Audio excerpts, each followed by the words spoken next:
Hello students, today we will start part 2 of chapter 9 जो पुरानी book के according chapter 9 है और नई बुक के अकॉर्डिंग चैप्टर 10 है। तो उसमें हम चैप्टर का नाम क्या था? Trader, Kings and pilgrims. तो हम ट्रेडर के बारे में पढ़ चुके हैं, थोड़ा सा हम किंग के बारे में भी पढ़ चुके हैं कि ट्रेडर कौन होते हैं, क्या करते हैं। अभी हमें आगे पढ़ना है पिलग्रिम्स और किंग्स के बारे में, जो हम आधा पढ़ चुके हैं। तो जो हमारा टॉपिक है the spread of Buddhism, Buddhism कैसे फैला। बुद्धिज्म क्या होता है? जैसे कि बौद्ध धर्म मानने वाले लोग होते हैं, तो बुद्धिज्म जो है वो एक तरीके का धर्म है जो बौद्ध धर्म मानते हैं। वो कैसे स्प्रेड हुआ उसके बारे में हम रीड करेंगे। The most famous Kushans ruler was Kanishka who ruled around 1900 years ago. जो कुशान्स थे उनका मोस्ट फेमस जो रूलर था उसका नाम था कनिष्क। कनिष्क एक मोस्ट फेमस रूलर है जो किससे बिलोंग करता था? कुशान से, जिसने 900 ईयर एगो पहले रूल किया था, मतलब 1900 साल पहले रूल किया था। He organized a Buddhist council where scholars met and discussed important matters. तब उसने क्या किया था कि एक सभा बुलाई थी, एक काउंसिल बुलाई थी। उस काउंसिल में जो लोग थे उनसे डिस्कस किया इंपॉर्टेंट मैटर, इस बुद्धिस्ट के बारे में डिस्कस किया। अश्वघोषा a poet who composed a biography of the Buddha the Buddhacharita. ये एक इम्पोर्टेंट है कि अश्वघोष कौन था? अश्वघोष था जिसने बायोग्राफी लिखी थी बुद्ध की, और उस बायोग्राफी का नाम क्या था? बुद्ध चरित्र। मीन्स यहाँ पर दो तरीके से क्वेश्चन फॉर्म हो सकता है कि अश्वघोष कौन था, और दूसरा हो सकता है कि बुद्ध चरित्र वो किसने लिखी। तो ये एक इम्पोर्टेंट टर्म है। अश्वघोष एक पोएट थे जिन्होंने बायोग्राफी लिखी थी बुद्ध की, जिसका नाम था Buddhacharita. Lived in his court अश्वघोषा and other Buddhist scholars now began writing in Sanskrit. जैसे कि अश्वघोष था, उस तरीके से और भी बुद्धिस्ट थे, वो क्या लिखते थे? वो संस्कृत में लिखते थे। उनकी जो भी उन्होंने राइटिंग स्टार्ट की थी। A new form of Buddhism known as Mahayana Buddhism now developed.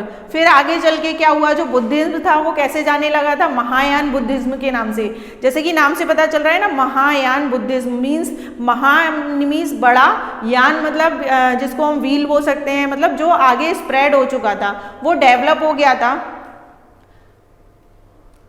जो कि this had two distinct feature, इसके दो डिफरेंट फीचर्स थे, अलग अलग फीचर्स थे। अर्लियर जो पहला फीचर्स था, अभी हम उसकी बात करेंगे। Earlier the Buddha presence was shown in sculpture by using certain sign. पहले क्या होता था कि जो बुद्ध के कुछ साइंस के द्वारा ही उसको, साइन मतलब कि चिन्ह जिनको हम बोलते हैं, तो जो मार्क्स होते हैं ना, उस तरीके से स्कल्पचर बना के उसको वो शो करते थे। For instance his attainment of alignment was shown by sculpture of the people tree. जैसे कि हम इस पिक्चर में भी देख सकते हैं, एक पीपल ट्री है और उसमें अलाइनमेंट में मतलब कि वहाँ पे ज्ञान प्राप्त किया है। अलाइनमेंट मीन्स ज्ञान प्राप्त करना और अटेनमेंट मीन्स अचीव करना, तो ज्ञान को अचीव करना। जो बुद्ध धर्म का जो ज्ञान होता था ना, बौद्ध ज्ञान बोलते हैं जिसको, वो अचीव करना।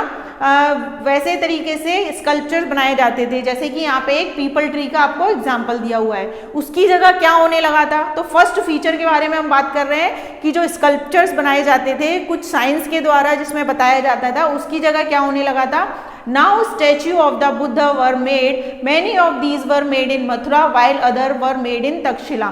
उसकी जगह क्या होने लगा था? फिर जो साइन लैंग्वेज थी उसको कन्वर्ट करके उसकी जगह बुद्ध की मूर्तियां बनने लगी थी, स्टैच्यू बनने लगी थी, और वो ज़्यादातर कहाँ बनती थी? मथुरा में बनती थी या फिर तक्षशिला में बनती थी। ये हो गया फर्स्ट। अब सेकेंड चेंज क्या हुआ? The second change was a belief in bodhisattva. Bodhisattva क्या होता है? बौद्धिसत्व होता है कि लोग ऐसा मानते थे कि जिसने ज्ञान प्राप्त कर लिया, अचीव कर लिया, वो क्या करेगा? वो एक सेपरेट रहेगा, और सेपरेट रहेगा वहाँ पे वो मतलब पीस में रहेगा, एकदम शांति में रहेगा, तपस्या करेगा, उस टाइप से मानते थे। वो कन्वर्ट होके क्या हुआ? तो वही हम बताएंगे यहाँ पे कि बौद्धिसत्व क्या होता है। These were suppose to be person who had attained enlightenment. Once they attained enlightenment they could live in complete isolation and meditate in piece.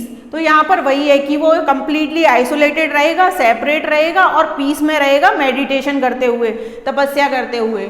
However, instead of doing that, they they remain in the world to teach and help other people. उसकी जगह क्या change हुआ कि isolation में नहीं रहना है और मतलब मेडिटेशन करते हुए पीस में नहीं रहना है, उसकी जगह ये हुआ कि वो नॉर्मल लाइफ रह सकते थे, मतलब वर्ल्ड में रह सकते थे, संसार में ही रह सकते थे। और क्या करते थे, हेल्प अदर पीपल, वो लोगों को टीच करते थे, सिखाते थे और हेल्प करना है, दूसरे लोगों की मदद करना है। The worship of Bodhisattva become very popular and spread through out central Asia. तो बोधिसत्व था वो इसीलिए बहुत पॉपुलर हो गया क्योंकि उसमें क्या था कि उनको सेपरेट नहीं रहना है, वहाँ पर ही रह के नॉर्मल लोगों की तरह रहना है और उसको क्या करना है कि ये स्प्रेड करना है, ये मैसेज देना है कि लोगों की हेल्प करना है, जो कि धीरे धीरे कहाँ तक फैल गया, central Asia, China and later of Korea and Japan. और वो धीरे धीरे सेंट्रल एशिया, चाइना और बाद में वो कोरिया और जापान तक फैल गया। Buddhism also spread to western and southern India where dozen of caves were hollowed out of hills of monks to live in. तो बुद्धिज्म था धीरे धीरे पूरे लगभग इंडिया से भी बाहर कितने भी देशों में फैल चुका था, जो कि वेस्टर्न साउथर्न दोनों साइड में इंडिया के था, जहाँ पर बहुत सारी गुफाएं होती थी जो हॉलोड हिल्स को बना के, मतलब कि हिल्स क्या होती है, छोटी छोटी पहाड़ियाँ होती हैं, वो हॉलो मतलब गुफा के जैसे बीच में से गुफा के जैसे होती है जहाँ पर मॉन्क रहते थे। अभी मॉन्क क्या होते हैं या मॉन्क कौन होते हैं, जैसे कि हमारे यहाँ क्या होता है कि जो कोई धर्म, जैसे पुजारी होते हैं मंदिर में पूजा करते हैं, वैसे ही मॉन्क लोग जो होते हैं जो बौद्ध धर्म को मानते हैं और उसका अचीवमेंट मतलब ज्ञान प्राप्त करते हैं, अलाइनमेंट में रहते हैं, जो वो मॉन्क्स कहलाते हैं। मीन्स वो पर्सन होते हैं जिन्हें अलाइनमेंट हुआ है, अचीवमेंट हुआ है बुद्धिज्म का। Some of these caves were made of the order of king and queen। कुछ जो केव्स थी वो किंग और क्वीन ने बनवाई थी, other by merchants and farmer, और कुछ थी जो मर्चेंट और फार्मर्स ने बनवाई थी। मर्चेंट जो कि ट्रेवल करते थे ट्रेडिंग करने के लिए, और फार्मर्स उनके द्वारा भी बनवाई गई थी वो caves. These were often located near passes through the western Ghat, और ये ज़्यादातर हमें कहाँ देखने को मिलती है, वेस्टर्न घाट की तरफ। मैंने आपको पहले भी बताया था कि अगर हम इंडिया का मैप देखें तो वेस्टर्न घाट किस तरफ आता है, वेस्टर्न घाट आता है साउथर्न पार्ट में, वेस्ट की साइड में। तो नीचे की तरफ जब हम इंडिया के मैप में जाएंगे साउथ की साइड में, वहाँ पर वेस्टर्न घाट आते हैं जो कि पहाड़ियाँ हैं या हिल्स हैं जिनको हम बोल सकते हैं। वहाँ पर ज़्यादातर वो केव्स मिलती थी क्योंकि वो हिल एरिया था, वहाँ पर हिल्स होती थी, तो हिल्स में ही ज़्यादातर केव्स बनती थी। Roads connecting prosperous spot on the coast with cities in the Deccan ran through these passes, और डेक्कन की तरफ भी था वो जो रास्ता था, उस रास्ते पर भी थी। ट्रेडर्स जो होते थे probably halted in these cave monasteries during their travels, और ट्रेवल्स जो ट्रेवल करते थे वो क्या करते थे, इसमें हॉल्ट करते थे। हॉल्ट मतलब ठहरना या रुकना। वो जनरली मर्चेंट जो हैं वो जब रास्ते में निकल रहे हैं तो वो वहाँ पर हॉल्ट करते थे उन केव में। उन केव्स को क्या बोलते थे, मॉन्चरीज। मॉन्चरीज क्या होते हैं, मतलब जिनको हम हिंदी में मठ बोल सकते हैं। तो दीज केव्स आर मॉन्चरीज जो ट्रेवलिंग के ड्यूरिंग वो हॉल्ट करने के लिए यूज करते थे। Buddhism also spread southeastwards to Sri Lanka, Myanmar, Thailand and other part of Southeast Asia including Indonesia। तो बुद्धिज्म था वो इतनी सारी जगह पर फैल चुका था, यहाँ पर उनके नाम दिए हुए हैं कि श्रीलंका में, म्यांमार, थाईलैंड और साउथर्न एशिया, यहाँ तक कि इंडोनेशिया तक वो फैल चुका था। The older form of Buddhism known as Theravada Buddhism was more popular in these area. उस टाइम पर थेरावड़ा करके जो बुद्धिज्म था वो सबसे ज़्यादा फेमस बुद्धिज्म मानते थे उस एरिए का। नाउ आगे हम रीड करेंगे the quest of the pilgrims. The quest of pilgrims का मतलब है कि जो पिलग्रिम्स होते थे वो कैसे क्या करते हैं। पिलग्रिम्स फर्स्ट थिंग है कि पिलग्रिम्स क्या होते हैं। पिलग्रिम्स वो होते हैं जो कि ट्रैवल करते हैं कहाँ के लिए, हॉली प्लेसेस के लिए, मतलब जहाँ पर पूजा पाठ होती है, जिनको हम हिंदी में बोल सकते हैं तीर्थयात्री। तीर्थयात्री कौन होते हैं वो हम भी जानते हैं कि जो हॉली प्लेसेस होते हैं, जो वर्शिप के वाले प्लेसेस होते हैं, वहाँ पर वो वर्शिप के लिए जाते थे कैसे, ट्रैवल करके। As traders journeyed to distant land in caravans and ships, pilgrims often traveled with them।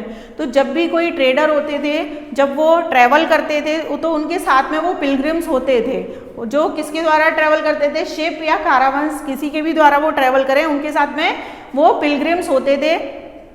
The best known of these are the Chinese Buddhist pilgrims, जिनमें से आपको यहाँ पर नीचे कुछ नाम दिए गए हैं जो चाइनीज पिलग्रिम्स हैं उनके नाम है। Faxian who came to the subcontinent about 1600 years ago, जो फाजियान है वो 1600 साल पहले आया था।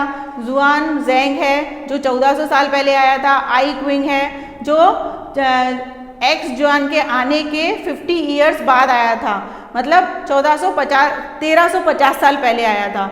They came to visit place associated with the life of the Buddha as well as famous monasteries, जिन्होंने कहाँ पर विजिट किया था, बुद्ध के जितने भी monasteries थे, जितने भी मठ थे, उनको विजिट किया था। Each of these pilgrims left an account of his journey, और जो जितने भी pilgrims थे वो क्या करते थे, अपनी जर्नी को राइट करते थे, बुक लिखते थे। They wrote of the dangers they encountered of their travels, which often took years of the countries and the monasteries that they visited and the books they carried back with them। तो क्या होता था कि जब वो travel करते थे, जितने भी पिलग्रिम्स होते थे वो क्या करते थे, वो राइट डाउन करते थे कि उनको ट्रैवलिंग में जो जो प्रॉब्लम्स हो रही हैं, जो भी डेंजरस चीज़ें मिल रही हैं, उसके बारे में वो बुक लिखते थे और उस बुक को संभाल कर रखते थे और वापस जाते समय उस बुक को अपने साथ लेकर जाते थे। तो इसमें आपको वही बताया है, यहाँ पे उसकी स्टोरी दी हुई है कि जो फाजियान है जब वो चाइना रिटर्न हो रहा था तो कैसे उसको प्रॉब्लम का सामना करना पड़ा था। तो यहाँ पर उसकी जर्नी दी हुई है कि वो मैं आपको शॉर्ट में बता देती हूँ। तो फाजियान था वो क्या कर रहा था, जब मर्चेंट के साथ में वापस लौट रहा था, मीन्स जिन मर्चेंट के साथ में जो वो आया था ट्रैवल करके, वो क्या करता है कि जब वहाँ पर ट्रैवल कर रहे होते हैं 2 दिन तक, तो वो किसके रास्ते से आए थे, सी के रास्ते थे, मीन्स वाटर के रास्ते से आए थे। तो क्या हुआ था, वहाँ पर स्टॉर्म आ गया था, एक तूफान आ गया था, उस तूफान में वो फंस गए थे। लगभग 13 दिन उनको लगे थे उस तूफान से निकलने के लिए। उसमें भी क्या हो रहा था कि उनका जो शिप था वो डूब रहा था। तो उन्होंने क्या किया था, अपना सारा सामान, जो पर्सनल चीज़ें थी वो उन्होंने फेंक दी थी पानी में। क्यों? क्योंकि वो जो चीज़ें लेकर जा रहे थे, मीन्स कुछ अपने साथ में वो लेके जा रहे थे, स्टैचू, बुक्स जो कि बुद्ध से रिलेटेड थी, जो बौद्ध से रिलेटेड बुक्स थी, उनकी स्टैचूज थी, वो उन्होंने बचाने के लिए क्या किया, अपने जो पर्सनल ब्लॉगिंग्स थी, मतलब अपना जो पर्सनल सामान था वो फेंक दिया था अपने आप को सेव करने के लिए। लगभग 13 डेज के बाद जब वो तूफान से बाहर निकले तब उसके बारे में बताया था कि जो सी था उससे उनको कैसे पता चलता था कि सन, मून, स्टार्स, ऐसे उन्होंने अपना टाइम निकाला था कि सन को देख के और मून को देख के उनको दिशा पता चलती थी कि वो किस दिशा में ट्रैवल कर रहे हैं। ऐसे लगभग उनको 90 डेज का टाइम लगा था चाइना पहुंचने में, जावा पहुंचने में उनको कितना टाइम लगा था, 90 डेज का, जो कि वाटर के रास्ते से, सी के रास्ते से गए थे।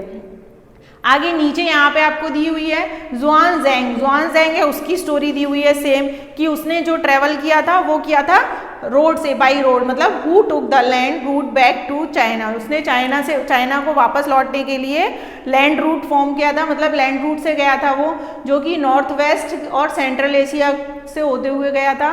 Carried back with him statue of Buddha made of gold, silver and sandalwood, और वो भी अपने साथ में क्या लेकर गया था, बुद्ध की जो मूर्तियां थी जो कि गोल्ड, सिल्वर एंड सैंडलवुड से बनी हुई थी, उनको अपने साथ में लेकर गया था। Over 600 manuscripts loaded on the backs of 20 horses, और लगभग 600 मैन्यूस्क्रिप्ट थी। मैंने आपको पहले भी बताया है कि मैन्यूस्क्रिप्ट क्या होती है, मैन्यूस्क्रिप्ट होती है प्राचीन लिपि, जो कि लेख लिखे जाते हैं, उसको हम मैन्यूस्क्रिप्ट बोलते हैं। उनको कहाँ पर 20 हॉर्सेस के ऊपर उसने लोड किया था और उनको चाइना लेकर गया था। Which he was crossing the Indus capsized, he spend the rest of his life translating the remaining manuscripts from Sanskrit into Chinese. और जब वो वापस पहुंच गया उसके बाद भी उसने क्या किया कि जो लेकर आया था वो मैन्यूस्क्रिप्ट, वो संस्कृत में थी, उसको उसने चाइनीज में कन्वर्ट किया, जो मतलब उसकी रेस्ट ऑफ लाइफ थी, जो बची हुई उसकी लाइफ थी, उसने वही किया, वो सारी मैन्यूस्क्रिप्ट को संस्कृत से चाइनीज में कन्वर्ट किया। यहाँ पे आपको नालंदा के बारे में दिया हुआ है कि नालंदा में एक फेमस बुद्धिस्ट मॉन्स्टरीज है, वहाँ पर एक मतलब फेमस बुद्ध का मठ है, वो आपको यहाँ पर दिया हुआ है कि वो क्या करते थे, टीचिंग करते थे बुद्ध के बारे में, स्ट्रिक्ट रहते थे। आगे हम पढ़ेंगे जो टॉपिक है द बिगिनिंग ऑफ भक्ति, कि भक्ति की शुरुआत कैसे हुई थी। तो भक्ति क्या होती है, किसी भी भगवान को मानकर, हिंदू धर्म में किसी भी भगवान को मतलब मानते हैं, उसकी आराधना करते हैं, वो भक्ति कहलाती है। तो वही हम रीड करेंगे कि वो कैसे शुरू हुई। This was also the time when the worship of certain deities which become a central feature of later Hinduism gained in importance। Hindu में क्या हुआ कि एक इम्पोर्टेंस हो गया। डाइटीज मतलब देवी या देवता जिनकी हम पूजा करते हैं, मीन्स गॉड और गॉडेस जो होती हैं जिनकी पूजा करते हैं, तो उनकी पूजा आराधना वो स्टार्ट हो गई थी उस टाइम पर, और वो एक सेंट्रल फीचर बन गया था हिंदुओं के लिए। These deities include Shiva, Vishnu and goddess such as Durga. और जो डाइटीज थे, ये देवी देवता थे, वो कौन कौन से, गॉड कौन कौन से थे, शिवा एंड विष्णु, और गॉडेस कौन सी थी, दुर्गा। तो ये सारे आपको एग्जाम्पल दिए हुए हैं जो डाइटीज के एग्जाम्पल हैं। डाइटीज कौन होते हैं, मतलब देवी देवता जिनकी हम पूजा करते हैं या जिनको हम भगवान भी बोल सकते हैं। These deities were worshipped through bhakti, an idea that became very popular at this time। Bhakti is generally understood as a person's devotion to his or her chosen deity। अभी भक्ति क्या होती है कि कोई भी एक देवी या देवता को उसने चूज किया और उसमें वो डिवोटी हो गया है, मतलब उसकी भक्ति कर रहा है, वो अपने आप को उसके प्रति समर्पित कर दिया है, तो वो भक्ति कहलाती है, जो कि उस टाइम पर बहुत पॉपुलर हो गई थी। Anybody whether rich or poor belonging to the so called high or low caste, man or woman could follow the path of bhakti. अब भक्ति करने वाला कोई भी हो सकता था, फिर चाहे वो मैन हो, वुमन हो, लो कास्ट का है, हाई कास्ट का है, रिच है, पुअर है, कोई भी भक्ति कर सकता था। The idea of bhakti is present in the Bhagavad Gita, a sacred book of the Hindu which is included in the Mahabharata. जैसे कि आपने महाभारत में देखा होगा कि महाभारत में क्या था, भागवत गीता, जो कि एक महाभारत का पार्ट है, उसमें भी ये इंक्लूड किया गया है, भक्ति को इंक्लूड किया गया है। और एक छोटा सा एग्जाम्पल दिया हुआ है कि जो कृष्ण भगवान थे, जो कृष्ण थे, गॉड थे, उनकी भक्ति करता था कौन, अर्जुन। तो अर्जुन को बचाने के लिए उन्होंने क्या किया, अर्जुन को उसके दुश्मनों से बचाने के लिए, he can set Arjun free from every evil, उसके सारे दुश्मनों से उसको बचाने के लिए उन्होंने क्या किया था, to abandon all dharmas and take refuge him, उसको सारी चीज़ों से बचाने के लिए उन्होंने धर्म को भी साइड में रख दिया था, उसको भी छोड़ दिया था कि क्या धर्म है क्या अधर्म है, वो सब छोड़कर भी उसकी रक्षा की थी, उसको सेफ रखा था। और अर्जुन कौन थे, उनके डिवोटी थे। कौन थे, डिवोटी मतलब भक्त थे एक तरीके से कृष्ण के, और उनके फ्रेंड भी थे, दोनों चीज़ें ही थी। तो यहाँ पर वही बताया है कि भक्ति का जो पार्ट है वो क्या है। This form of worship gradually spread to different part of the country, और धीरे धीरे पूरी कंट्री में फैल गया कि भक्ति क्या होती है और कैसे होती है, तो उसमें क्या रहता है, वो उसके बारे में हम आगे और डिटेल में पढ़ेंगे। Those who followed the system of bhakti impressed devotion and individual worship of a god और goddess rather than the performance of elaborated sacrifice. मतलब भक्ति क्या है कि कोई भी अपने एक देवी या देवता, कोई भी गॉड या गॉडेस को मान लिया और उसको अपने आप को समर्पित कर दिया, उसकी पूजा और आराधना में हम पूरी तरह वर्शिप करने लगे उसकी, ना कि उसको कोई सेक्रीफाइस करना है। मतलब सेक्रीफाइस किस तरीके से कि वो सिर्फ भक्ति कर रहा है, उसको ऐसा नहीं करना है कि नहीं तपस्या करने चला जाना है या कुछ भी। भक्ति का मतलब है कि वो उसकी आराधना कर रहा है, उसकी पूजा अर्चना कर रहा है, कोई भी एक पर्टिकुलर भगवान की।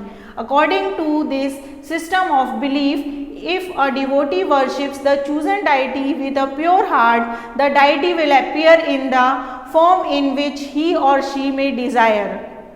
तो क्या होता था कि फिर धीरे धीरे लोगों को बिलीफ होने लगा, विश्वास होने लगा कि कोई भी डाइटी मतलब कोई भी हम देवी देवता की पूजा करते हैं, वो एक पर्टिकुलर किसी भी, तो क्या होता था कि जब वो प्योर हार्ट से अगर पूजा कर रहे हैं, मतलब सच्चे मन से पूजा कर रहे हैं, तो वो हमारे सामने अपीयर हो जाते थे, वो जिस भी देवी देवता की पूजा कर रहे हैं, ऐसा मानना था लोगों का।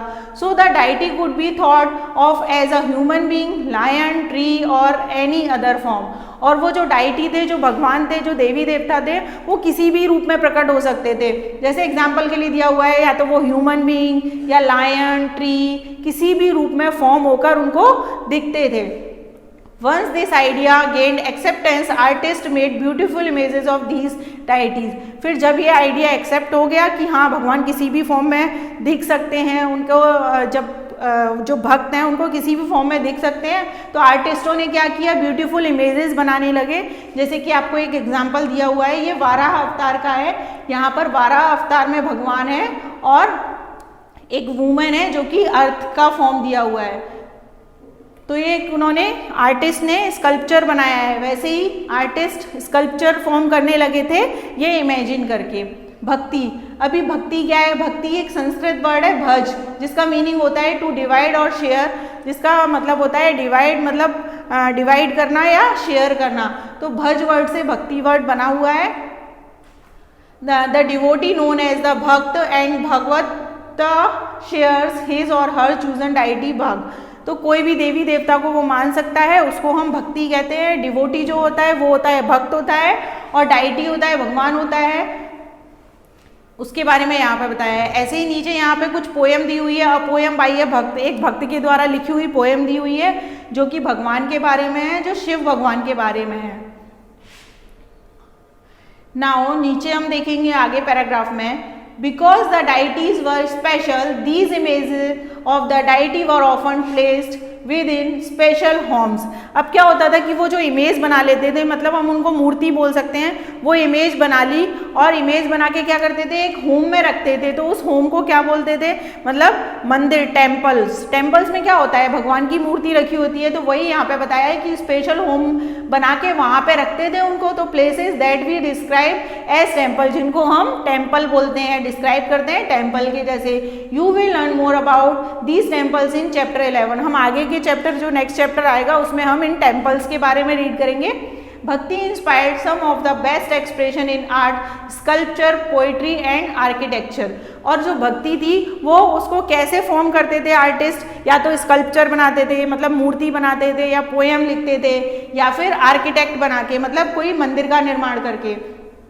अभी बताया है हिंदू। हिंदू कौन होते हैं, क्योंकि हिंदू वर्ड कैसे बनाया है, तो हिंदू वर्ड बनाए जैसे इंडिया कैसे बनाए, इंडस जो रिवर थी उससे इंडिया वर्ड बना है, वैसे हिंदू मतलब हिंदू किससे बना है, वो भी इंडस से बना हुआ है, इंडस नदी के उससे। वहाँ पर जो अरब्स रहते थे और ईरान्स रहते थे, जो ईस्ट साइड में, इंडस नदी के ईस्ट साइड में रहते थे, उनसे ये हिंदू वर्ड बना है। नाउ यहाँ पे हमारा चैप्टर कंप्लीट होता है। यहाँ पर एक इम्पोर्टेंट लाइन और है, एल्सवेयर। एल्सवेयर मतलब इसके अलावा क्या था कि क्रिश्चियन थे, तो जीसस क्राइस्ट थे, उनके बारे में दिया हुआ है। 2000 साल पहले जीसस क्राइस्ट थे जो कि वेस्ट एशिया में थे। वहाँ पर उनका जन्म कहाँ हुआ था, बेथलेहम में हुआ था। और रोमन एम्पायर का पार्ट था, जो कि बेथलेहम क्या था, एक रोमन एम्पायर का पार्ट था। उन्होंने क्या क्या चीज़ें बोली थी कि मतलब भगवान में बिलीव करते हैं कुछ भी। तो यहाँ पे जीसस क्राइस्ट के बारे में एक छोटा सा पैराग्राफ दिया हुआ है, उसमें ज़्यादा कुछ नहीं है, बस आपको ये याद रखना है कि जो जीसस क्राइस्ट थे उनका बॉर्न कहाँ पर हुआ था और वो वर्ल्ड में कैसे फेमस हुए थे। उन्होंने लोगों को कैसे सिखाया कि कैसे लोगों के साथ ट्रीट करना है, अदर जो पर्सन है मतलब हमें वैसा ही ट्रीट करना है जो हमें अच्छा लगता है। मतलब जैसे कि हम बोलते हैं कि हमें जैसा व्यवहार करना अच्छा लगता है, हम चाहते हैं कि हमारे साथ जैसा व्यवहार हो वैसे ही हमें दूसरों के साथ वैसा ही व्यवहार करना चाहिए। तो यहाँ पर वही दिया हुआ है। यहाँ पे हमारा चैप्टर कंप्लीट होता है। I hope you have learn this chapter. Thank you.